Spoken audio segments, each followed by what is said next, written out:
Прибрах се в България. Днеска съм в село Кабеле, базата военната, ден на отворените врати. И човек може да разгледа техниката.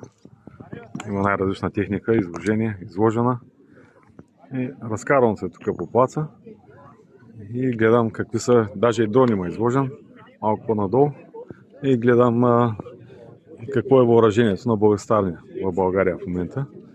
Има доста стара техника, но има и техника нова. И там един фагот има.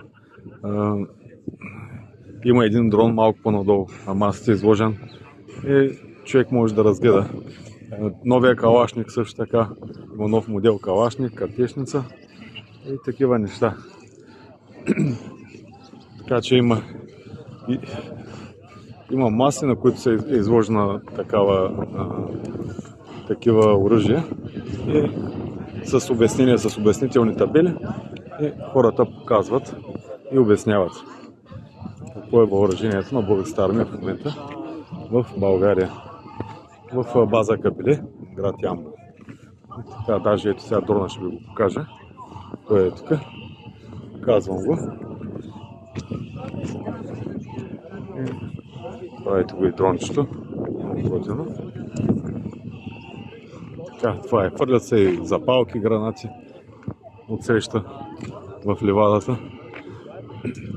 И това е днеска. Днеска съм тук като гост между 10 и 12 часа. Чао, чао, приятен ден от мен от България, от град Ямбол, база Кабеле. Чао, чао.